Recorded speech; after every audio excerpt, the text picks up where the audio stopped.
Radio MD. RadioMD.com. It's time for the Dr. Leigh Vinocur Show. Here's Dr. Leigh. Hi, and welcome back to the show, Health from the Outside In on Radio MD. My next guest, Dr. Joel Seedman, is here to talk about an interesting topic. We hear about it in the news. Athletes talk about it. Muhammad Ali, Russell Wilson. Can sex really take the edge off your workout? I guess there's a difference between, just you going to the gym or doing a 5K versus, Russell Wilson being in a Super Bowl a competition, right. But it's still an interesting topic. What is the story? Because, as a physician, there's just so many studies, yet nothing really definitive that I've ever seen. Yeah, like you said, it's, I think people either find this to be a very interesting, fascinating topic, or sometimes they can find it to be a little bit awkward and uncomfortable to talk about. But either way, it's a fairly complex topic, and I think there's multiple factors that come into play. You have to look at the physiological components. You have to look at psychological, the hormonal effects, as well as the ethical and moral aspects of sex, and particularly as we're talking about here before workouts and before competitions and sports. So one of the issues, though, is the research with this topic. It's often difficult to perform because you pretty much have to tell a large group of men that you can't have sex for a certain period of time, and that's going to be the control scenario. So oftentimes men simply don't want to participate in a study like that. I'm sure you can understand why, for obvious reasons, but right. So, the research, there's really not as much as we'd like to see. There just needs to be more. So, but so we have enough, and we have some experiential data as well from different athletes. So, from there we have some different insights. So, and your doctoral degree is in kinesiology. So do you, have you worked with athletes? You think it's become, more of a lore, among athletes. It's this idea with this pent up sexual frustration just makes them, more aggressive. Is that a psychological thing for them? It feels like it gives them an edge versus, whether it really bears out testosterone levels. I've seen that's studies. A great question. I work with high level professional athletes every day, and like I said, my degree and my PhD is in kinesiology, particularly in performance, sports performance, athletic performance, and the topic of pre-competition or pre-workout sex.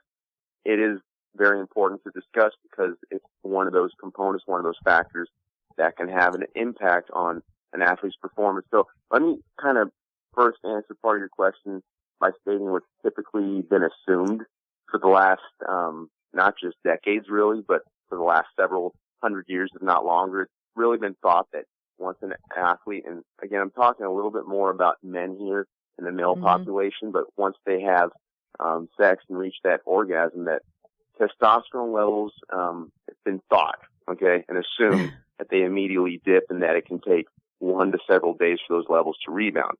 Now, I don't want to say that's entirely an outdated or, antiquated way of thinking about it, because it's actually somewhat true, but it's not as simple as that. If we look at the research, it's actually somewhat mixed.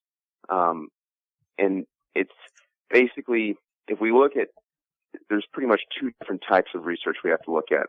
The first is if we look at the effects of sex on testosterone levels and look at testosterone levels immediately after sex.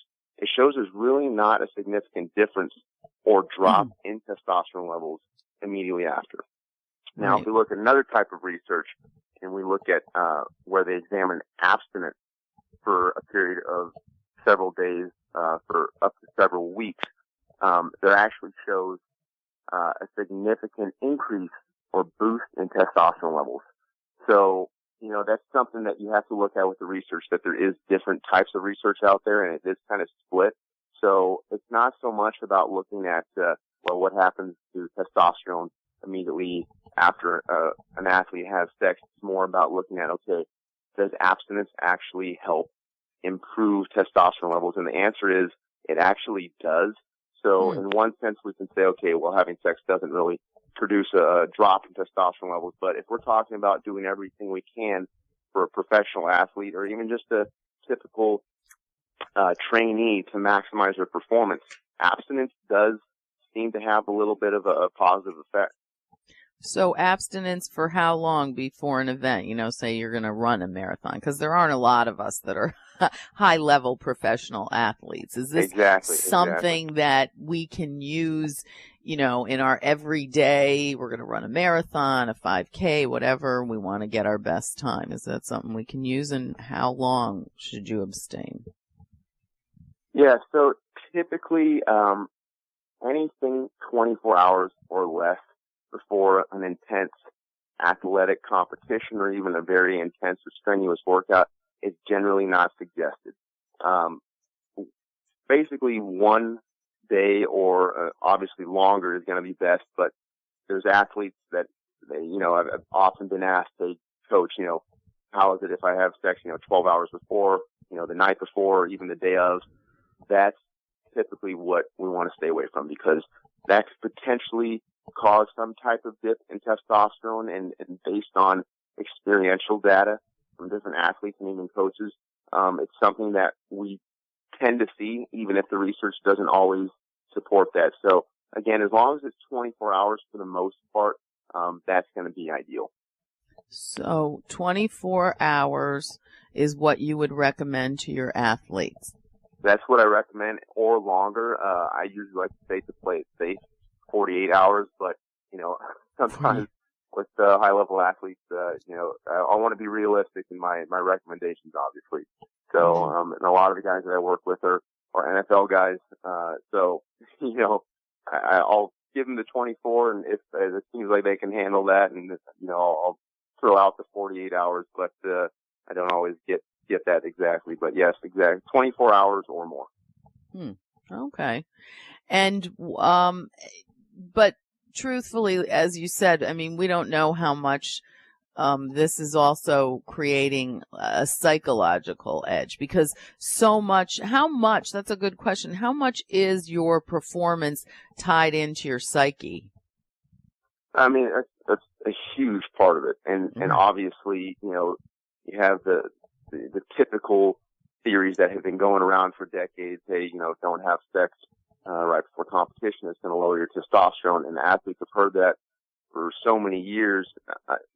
They're pretty much indoctrinated into that theory, and they're going to think that even if it's not true. And that's going to have a significant impact. We know the placebo effect is significant. Right. But then you have athletes that, that doesn't affect them quite as much. But, I think part of it too has to deal with, the different activities that often go, are hand in hand with, maybe one night romps or one night stands or different types of sexual activity that aren't necessarily with a consistent partner or with a spouse. They often involve partying, drinking, and different, maybe even, drugs.